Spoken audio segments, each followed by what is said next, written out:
కళ్యాణ వైభోగం పూర్తి ఎపిసోడ్ అని జీ5 లో ఉచితంగా చూడండి. యాప్ ని ఇప్పుడే డౌన్లోడ్ చేయండి. మళ్ళీ చెప్పలేదనకు ప్రసాదు. చాణక్య ఈ ఇంటి అల్లుడు.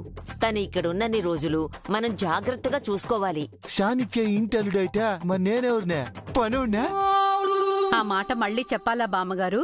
చాణక్యని అన్నయ్య గారు దగ్గరుండి చూసుకుంటారు. ఇన్నాళ్లకు ప్రసాద్కు మంచి పని దొరికింది. పని దొరికిందా? నిద్రపోతున్న వాడిని లేపి మార్కెట్కి పంపించారు. ఒంటి మీద ఇంత బరువున్నా నిలబెట్టి మాట్లాడుతున్నారు. కొంచెం కూడా మానవత్వం లేదు వీళ్ళకి. ఈ బరువు దించాలనిపించలేదా చెల్లెమా? అవన్నీ కిచెన్ లో పెట్టండి అన్నయ్య గారు. వీళ్ళకి పని చెప్పడం తప్ప పరామర్శించడం రాదా? చిన్న బతుకు.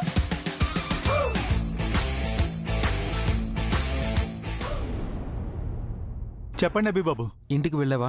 వెళ్తున్నానండి, ఆన్ ది వే. త్వరగా వెళ్ళు. వాళ్ళని చాలా జాగ్రత్తగా తీసుకురా. అలాగే బాబు. చూడు, డ్రైవర్ని వేగంగా వెళ్ళొద్దని చెప్పు.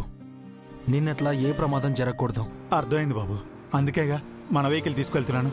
నేను సేఫ్గా తీసుకొస్తాను. ఇంకో విషయం, ఎర్లీ మార్నింగ్ జంగమ్మదేవర ఇంటికి వచ్చారు. ఇండైరెక్ట్గా శాపం గురించి చెప్పారు. అమావాస్య వెళ్ళిపోయే వరకు చాలా జాగ్రత్తగా ఉండాలని అన్నారు. అందుకే వీలైనంత త్వరగా దివ్యని ఇక్కడికి తీసుకుని రావాలి. సరే బాబు.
ఇందాక ఇంటి ముందు ముగ్గేస్తూ సన్ఫ్లవర్లా కనిపించింది.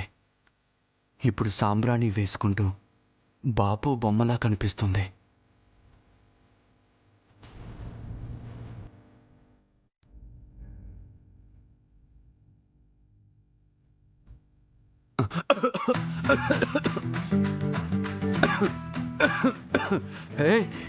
ఏం చేస్తున్నావు?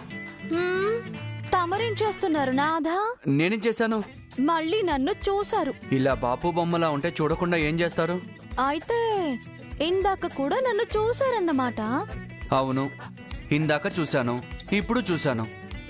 నీ వల్ల బాగా డిస్టర్బ్ అవుతున్నాను. ఓ,